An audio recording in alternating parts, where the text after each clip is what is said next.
우리 하나님 말씀 함께 보도록 하겠습니다. 누가복음 10장 1절에서 24절까지 말씀입니다. 누가복음 10장 1절에서 24절까지 말씀 우리 한 목소리로 함께 봉독하겠습니다. 그 후에 주께서 따로 70인을 세우사 친히 가시려는 각 동네와 각 지역으로 둘씩 앞서 보내시며 이르시되 추수할 것은 많되 일꾼이 적으니 그러므로 추수하는 주인에게 청하여 추수할 일꾼들을 보내주소서 하라. 갈지어라 내가 너희를 보냄이 어린 양을 이리 가운데로 보냄과 같도다. 전대나 배낭이나 신발을 가지지 말며 길에서 아무에게도 문안하지 말며 어느 집에 들어가든지 먼저 말하되 이 집이 평안할지어다 하라. 만일 평안을 받을 사람이 거기 있으면 너희의 평안이 그에게 머물 것이요 그렇지 않으면 너희에게로 돌아오리라. 그 집에 유하며 주는 것을 먹고 마시라. 일꾼이 그 삭을 박는 것이 마땅하니라. 이 집에서 저 집으로 옮기지 말라. 어느 동네에 들어가든지 너희를 영접하거든 너희 앞에 차려놓은 것을 먹고 거기 있는 병자들을 고치고 또 말하기를 하나님의 나라가 너희에게 가까이 왔다 하라. 어느 동네에 들어가든지 너희를 영접하지 아니하거든 그 거리로 나아서 말하되 너희 동네에서 우리 밭에 묻은 먼지도 너희에게 떨쳐 버리노라. 그러나 하나님의 나라가 가까이 온 줄을 알라 하라. 내가 너희에게 말하노니 그날의 소돔이 이 동네 그 동네보다 견디기 쉬우니라. 화 있을진저 고라시나 화 있을진저 벳세다야. 너희에게 행한 모든 권능을 두로와 시돈에서 행하였더라면 그들이 벌써 베옷을 입고 재에 앉아 회개하였으리라. 심판때에 두로와 시돈이 너희보다 견디기 쉬우리라. 가버나움아 내가 하늘에까지 높아지겠느냐 음부에까지 낮아지리라. 너희 말을 듣는 자는 곧 내 말을 듣는 것이요 너희를 저버리는 자는 곧 나를 저버리는 것이요 나를 저버리는 자는 나 보내신 이를 저버리는 것이라 하시니라. 70인이 기뻐하며 돌아와 이르되 주여 주의 이름이면 귀신들도 우리에게 항복하더이다. 예수께서 이르시되 사탄이 하늘로부터 번개같이 떨어지는 것을 내가 보았노라. 내가 너희에게 뱀과 정갈을 밟으며 원수의 모든 능력을 제어할 권능을 주었으니 너희를 해칠 자가 결코 없느니라. 그러나 귀신들이 너희에게 항복하는 것으로 기뻐하지 말고 너희 이름이 하늘에 기록된 것으로 기뻐하라 하시니라. 그때 예수께서 성령으로 기뻐하시며 이르시되 천지의 주제이신 아버지여 이것을 지혜롭고 슬기 있는 자들에게는 숨기시고 어린 아이들에게는 나타내심을 감사하나이다. 옳소이다. 이렇게 된 것이 아버지의 뜻이니이다. 내 아버지께서 모든 것을 내게 주셨으니 아버지 외에는 아들이 누구인지 아는 자가 없고 아들과 또 아들의 소원대로 계시를 받는 자 외에는 아버지가 누구인지 아는 자가 없나이다 하시고 제자들을 돌아보시며 조용히 이르시되 너희가 보는 것을 보는 눈은 복이 있도다. 내가 너희에게 말하노니 많은 선자와 임금이 너희가 보는 바를 보고자 하였으되 보지 못하였으며 너희가 듣는 바를 듣고자 하였으되 듣지 못하였느니라. 아멘. 오늘날 예수님을 믿고 따른다는 것, 다시 말해 예수님의 제자로 살아간다는 것이 여러분에게는 어떻게 다가오십니까? 오늘 말씀을 묵상하면서 예수님을 믿고 따른다는 것, 예수님의 제자로 살아간다는 것이 정말 쉽지 않다는 것을 다시 한번 깨닫게 되는데 그 이유는 1절 시작에 나타난 그 후에라는 단어이기 때문입니다.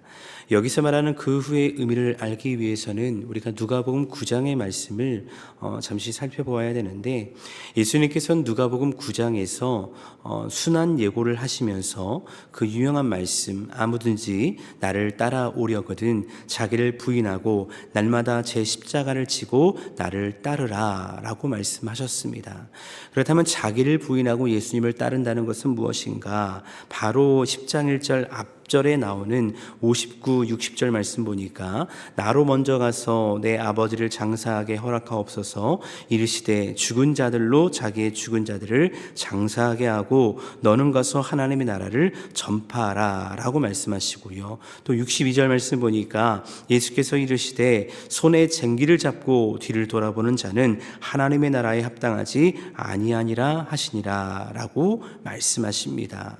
여러분 무엇을 말씀하십니까? 구별됨으로 오직 예수 그리스도만 따라가야 한다라는 것을 말씀하고 있는 것입니다.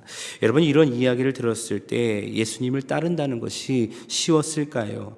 결코 쉬운 일이 아니었다는 것입니다. 내가 가진 모든 것들을 내려놓고 포기하고 내가 사랑하는 것까지 내려놓고 예수님을 따라가야 한다는 것입니다. 하지만 그럼에도 그 후에 예수를 따르며 복음 전도자로 세움받은 자들이 있었으니 오늘 말씀을 보면 그 사람들의 수가 70명이었다라고 말씀하고 있습니다.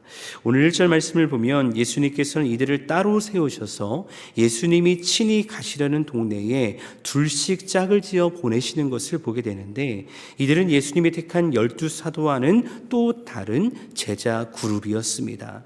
물론 성경의 번역본에 따라서 어떤 사본들은 72명으로 기록되기도 했지만 많은 사본들이 70명으로 기록하고 있기 때문에 우리가 현재 보고 있는 성경에서는 70명으로 이 말씀을 해석하고 있습니다. 70이라는 숫자는요 중요한 영적 의미를 가지고 있는데 창세기 10장을 보면 이방인의 나라의 수를 70개의 나라로 기록하고 있고요. 또 창세기 46장 27절을 보면 요셉의 초대로 애굽으로 내려간 야곱의 가족의 수를 70명으로 기록을 하고 있습니다. 또한 이스라엘의 장로의 수가 70명이었고 유대인 최고 회의 기구인 사내들인 공회의도요 70명으로 구성되어 있었습니다.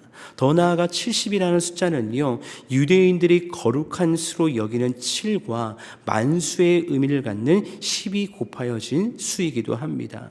이런 관점에서 보았을 때 70이라는 숫자는요 그저 인원으로만 볼 수 있는 것이 아니고 예수 그리스도의 십자가의 죽음을 통해 온 세계 열방에 하나님 나라의 복음을 선포할 그리스도인들, 결국 그들을 통해 일하시는 하나님의 역사, 즉 누가의 또 다른 서신인 사도행전의 서사를 조망케 한다는 것을 이 말씀을 통해 볼 수 있다는 것입니다. 그래서 오늘 2절 말씀을 보면 이 열방을 향한 하나님의 안타까운 마음이 표현되는데 이렇게 말씀하지 않습니까? 이르시되 추수할 것은 많되 일꾼이 적으니 그러므로 추수하는 주인에게 청하여 추수할 일꾼들을 보내주소서 하라. 여러분 특별히 추수할 것이 많다는 말씀은 오늘날 우리에게 더 큰 의미로 다가오게 될 것입니다. 그 이유는 예수 그리스도의 십자가의 죽음을 통해 온 세계 열방에 복음의 선물이 이미 주어졌기 때문인 줄로 믿습니다. 또 한편으로는 주님 오실 날을 우리가 가까이 보면서 그 재림의 영광의 날에 우리에게 기쁨이지만 추수의 기쁨이지만 하나님을 알지 못하고 예수 그리스도의 복음을 알지 못하는 자들에게는 슬픔의 날이 될 것이기 때문에 우리는 이 추수의 사명을 감당해야 한다는 것을 이 말씀을 통해 알게 된다는 것이죠. 하지만 여러분 이 복음의 선물이 주어졌다고 해서 우리가 하는 이 사역 편할까요? 절대 그렇지 않다는 것입니다. 사실 복음 전도에는 정말 치열한 영적 전쟁이 우리를 기다리고 있는데 그 이유는 이 복음을 누리지 못하게 하는 사탄이 하나님의 사역을 어떻게든 방해하고 있기 때문입니다. 우리가 이것을 영적 전쟁이라고 하지 않습니까? 그래서 우리가 열방을 향해 선교를 나가거나 이 지역 가운데 전도할 때도 수많은 영적 전쟁 가운데서 우리의 마음이 무너지기도 하고 상황과 환경 때문에 힘들어하는 경우가 많이 있다는 것입니다. 이것을 예수님도 분명히 알고 계십니다. 그렇기 때문에 오늘 말씀 3절 가운데 예수님께서 무엇을 말씀하십니까? 갈지어다 내가 너희를 보냄이 어린 양을 이리 가운데로 보냄과 같도다 라고 말씀하고 있습니다. 여러분 인간적인 이치로 생각할 때 어린 양과 이리가 싸우면 누가 이기겠습니까? 장성한 뿔이 달린 양도 아닙니다. 고작 자기 자신만을 지키며 살아갈 수 있는 어린 양입니다. 그렇다고 한다면 어린 양은 이리에게 굴복되고 잡아먹힐 수밖에 없는데, 예수님께서는 그 험한 이리가 득실거리는 세상으로 제자들을 보내신다라고 말씀하고 있다는 것입니다. 하지만 그렇다고 해서 염려할 필요가 없습니다. 왜냐하면 예수님께서 이들을 보내실 때에 홀로 내버려 두지 않기 때문입니다. 오늘 말씀, 이어진 말씀 19절 말씀을 보면 19절에 기록되어 있듯이요, 예수님께서는 이 복음을 전하기 위해 세상을 향해 나아가는 제자들을 향해, 또 오늘날 이 복음을 가지고 나아가는 우리들을 향해서 뱀과 정갈을 밟으며 원수의 모든 능력을 제어할 권능을 주시기 때문입니다. 여러분, 이 말씀이 우리에게 생명이 될 수 있기를 주님의 이름으로 축원합니다. 그렇게 이어질 4절 이하의 말씀을 보면 70인의 제자를 파송하시면서 이들에게 몇 가지 지령을 내리시거든요. 근데 이 지령을 두 가지로 살펴보기 원하는데, 첫 번째는 무엇이냐면요, 아무것도 가지지 말고 나가라는 것입니다.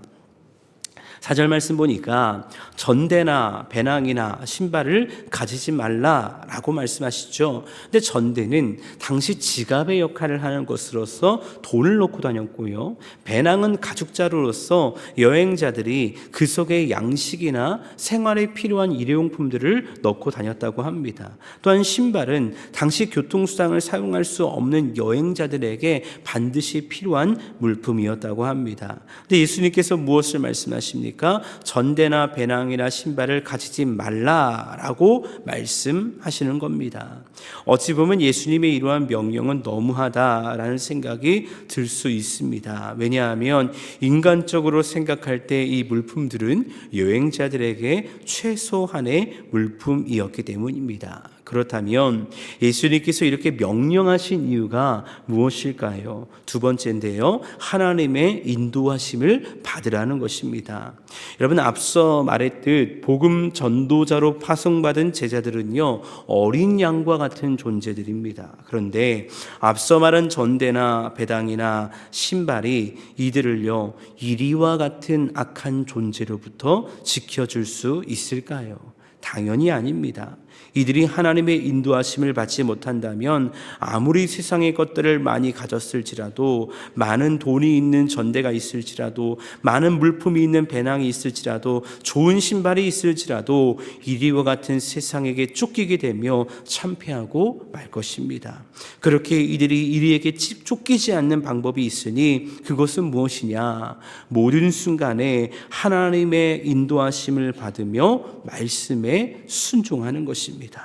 그렇다면 오늘 말씀에서 예수님이 무엇을 명령하십니까? 이어진 4절과 5절 말씀을 보면 이렇게 말씀하십니다. 길에서 아무에게도 문안하지 말며 어느 집에 들어가든지 먼저 말하되 이 집이 평안할지어다 하라. 여러분, 이 말씀인즉 무엇을 먼저 말씀하시냐면요, 대중에 있는 거리가 아니라 가정집으로 들어가서 관계적인 전도를 통해서 평안의 복음을 전하라 라고 말씀하고 있는 것입니다. 물론 집에 들어가서 평안을 빌 때 어떤 집은 거절하고 어떤 집은 승낙하겠죠. 하지만 그 집에 있는 사람이 평안의 복음을 받든 안 받든 전혀 상관이 없습니다. 왜냐하면 성경이 이렇게 말씀하고 있기 때문이죠. 승낙하면 그 평안의 복음이 그 집에 거할 것이겠지만, 거절하면 그 평안의 복음은 그 복음을 전하는 나에게로 다시 되돌아올 것이다 라고 말씀하고 있기 때문입니다. 사실 우리가 복음을 전할 때 우리 안에 어떠한 두려움이 있습니까? 거절당함에 대한 두려움이 있지 않습니까? 근데 오늘 성경을 보니까 우리에게 무엇을 말씀하십니까? 거절당함이 은혜다라고 말씀하고 있는 것입니다. 왜냐하면 그 거절로 말미암아 하나님의 평안의 복음을 전하는 나에게로 돌아올 것이기 때문이다라고 말씀하거든요. 특별히 우리 교회는요, 올해부터 전도의 날을 정해서 매월 마지막 주 수요 오전 예배를 마치고 온 지역으로 우리가 흩어져서 전도를 나가려고 준비하고 있습니다. 교구별로 각 지역으로 흩어져서 이 평안의 복음을 전하게 될 텐데, 요즘같이 교회에 대한 세상의 평판이 좋지 않을 때 세상이 더 큰 일처럼 거대해 보일 수 있겠죠. 하지만 기억했으면 좋겠습니다. 하나님의 인도함을 받을 때 하나님의 예비하신 영혼들을 만나게 하실 줄로 믿습니다. 여러분 아시는지 모르겠지만 제가 전도부를 담당하고 있거든요. 근데 전도부에서는요, 특별한 일이 없으면 매주 수요일마다 방학 기간에도요, 두세 사람 이상이 모여서요, 지역을 다니면서 복음을 전하고 전도를 했습니다. 근데 어떤 때는 보여지는 열매가 있어서 감사함으로 그 열매를 간증하며 전도부원들이 모여있는 단톡방에서 하나님이 이렇게 하셨습니다, 이렇게 하셨습니다 라고 간증을 하는 거죠. 근데 어떤 때는 열매도 없고 거절당함에 마음이 아파서 속상해하는 그런 모습을 보기도 했습니다. 그러나 우리가 믿고 바라는 것이 무엇입니까? 사도 바울의 고백처럼 나는 심었고 아볼로는 물을 주었으되 오직 하나님께서 자라나게 하신다는 것입니다. 그것을 믿기 때문에 때로는 거절당함으로 인해 마음이 아프고 힘들지만 매주마다 나가서 적은 인원들이 함께 복음을 전하며 그리스도의 사랑을 나누게 되었다는 것이죠. 그렇게 이 믿음으로 이번 달부터 시작되는 전도의 날을 위해서 기도해 주시기 바라고, 더 많은 남산교회 지체들이 이 복음 전도자로 세워질 수 있기를 주님의 이름으로 축원합니다. 특별히 이어지는 7절 말씀을 보면 앞서 아무것도 가지지 말고 나가라 라고 말씀하지 않았습니까? 그 이유를 알게 됩니다. 그 이유는 뭐냐? 평안의 복을 승낙한 집에서 전도자의 필요를 채워주기 때문입니다. 하나님이 채워주시는 거죠. 그래서 예수님께서 7절에서 이렇게 말씀하시죠. 그 집에 유하며, 그 집이 어떤 집입니까? 평안의 복음을 승낙한 집입니다. 그 집에 유하며 주는 것을 먹고 마시라. 일꾼이 그 삭슬 박는 것이 마땅하니라 라고 말씀하고 있는 것입니다. 그리고 이어진 8절 이하의 말씀을 보면 전도의 장소가 이젠 가정에서 동네로 확장되는 것을 보게 되는데, 여기서도 복음을 전하는 전도자를 승낙하느냐 거절하느냐에 따라서 다른 메시지가 전해지고 있는 것을 보게 됩니다. 먼저 승낙했을 경우입니다. 8절 9절입니다. 어느 동네에 들어가든지 너희를 영접하거든 너희 앞에 차려놓은 것을 먹고 거기 있는 병자들을 고치고 또 말하기를 하나님의 나라가 너희에게 가까이 왔다 하라 라고 말씀하십니다. 승낙했을 때 또 그곳에서 하나님의 예비하심에, 하나님의 채워주심의 은혜를 경험하고 병자를 고치고 하나님의 나라를 선포하라 라고 말씀하십니다. 거절했을 경우는 어땠을까요? 10절과 11절입니다. 어느 동네에 들어가든지 너희를 영접하지 아니하거든 그 거리로 나와서 말하되 너희 동네에서 우리 발에 묻은 먼지도 너희에게 떨어 버리노라. 그러나 하나님의 나라가 가까이 온 줄을 알라 하라 라고 말씀하시죠. 여러분, 이 두 말씀을 보면 동일한 내용이 등장하는데 마지막 부분에 등장하지 않습니까? 어떤 내용입니까? 하나님의 나라가 너희에게 가까이 왔다. 하나님의 나라가 가까이 온 줄을 알라. 하나님의 나라에 대한 내용입니다. 그런데 이 두 말씀에서 선포하고 있는 하나님의 나라가 같은 의미일까요? 그렇지 않죠. 복음을 승낙한 곳에서의 하나님의 나라는요, 치유와 회복의 나라이지만 복음을 거절한 곳에서의 하나님의 나라는요, 심판과 멸망의 나라가 될 것입니다. 그래서 이 안타까운 마음을 가진 예수님께서 13절 14절에서 특별히 두 지명을 선포하시면서 이렇게 말씀하십니다. 화 있을진저 고라시나, 화 있을진저 벳세다야, 너에게 행한 모든 권능을 두루와 시돈에서 행했더라면 그들이 벌써 베옷을 입고 제에 앉아 회개하였으리라. 심판 때에 두루와 시돈이 너희보다 견디기 쉬우리라. 고라신과 벳세다는 갈릴리 북쪽 지역에 있는 그런 도시죠. 지명이죠. 근데 예수님께서는 이곳에서 수많은 기적을 나타내 보이셨고, 특별히 벳세다에서는 오병이어 기적을 보이기도 하셨습니다. 근데 문제는 무엇입니까? 예수님의 이 안타까운 탄식과 같이 수많은 기적을 경험했음에도 불구하고, 복음을 들었음에도 불구하고 진정으로 회개하고 돌이키지 않았다는 것입니다. 우리가 오병이어 사건을 통해서도 알게 되는 것이 무엇입니까? 벳세다의 오병이어 사건. 이들은 예수님을 통한 기적, 놀라운 기적을 경험했지만 무엇을 원하는 겁니까? 육의 양식을 원하는 겁니다. 영의 양식은 원하지 않는 것입니다. 15절에 나오는 가버나움도 이와 같은 관점에서 우리가 살펴볼 수 있다는 것이죠. 하지만 이런 안타까운 소식만이 전부는 아니었습니다. 오늘 본문 17절 이하의 말씀을 보면 앞서 파송되었던 70명의 제자들이 돌아와서요, 이렇게 기쁨으로 보고하지 않습니까? 70인이 기뻐하며 돌아와 이르되 주여 주의 이름이면 귀신들도 우리에게 항복하더이다. 사실 이들이 느꼈던 감정, 이 기쁨, 말로 다할 수 없는 기쁨과 감격이었을 겁니다. 왜냐하면 눈앞에서 귀신들이 떠나가고 하나님의 치유와 회복이 일어나는 것을 이 70명이 각 지역에서 35개의 지역에서 보았기 때문이죠. 그런데 이들이 진정으로 기뻐해야 할 것이 있으니 그것이 무엇이냐면요, 20절 말씀에 기록된 것처럼 귀신들이 항복한 것으로 기뻐하는 것이 아니라 그들의 이름이 하나님 나라의 하늘에 기록된 것으로 기뻐해야 한다라고 예수님께서는 말씀하고 있는 것입니다. 영원한 하나님 나라의 천국의 생명을 얻은 자가 되었기 때문에 그것으로 인해 기뻐하라라고 말씀하는 겁니다. 더 나아가서 23절, 24절 말씀처럼 진짜 생명 되신 예수님을 믿음으로 바라보고 그 생명에 의해 예수 그리스도의 제자가 되었다는 것, 또한 그 생명을 흘려보내는 복음의 통로가 되었다는 것에 기뻐해야 한다는 것입니다. 세상의 수많은 선지자와 임금이 너희가 보는 바를 보고자 하였으되 보지 못했다. 근데 너희는 보고 있지 않느냐? 너희는 볼 뿐더러 믿고 있지 않느냐? 그렇게 너희는 기뻐하고 감사해야 된다라고 예수님은 그들에게 말씀하는 것입니다. 사랑하는 여러분, 오늘 살아가는 우리의 삶 가운데, 우리의 신앙생활 가운데 오늘 성경이 말하고 있는 이 기쁨이 우리 가운데 있으십니까? 이 기쁨이 진정 우리의 기쁨이 되기 위해 우리는 점검해야 할 것이 있습니다. 그것이 무엇이냐면요, 내 안에 예수 그리스도의 생명이 있는가? 우리가 예수 그리스도를 바라보며 정말 믿음의 주여 온전케 하신 예수 그리스도를 바라보며 그 생명의 은혜를 누리고 있는가? 그렇다고 한다면요, 우리 안에 하나님의 기쁨이 충만하게 될 것입니다.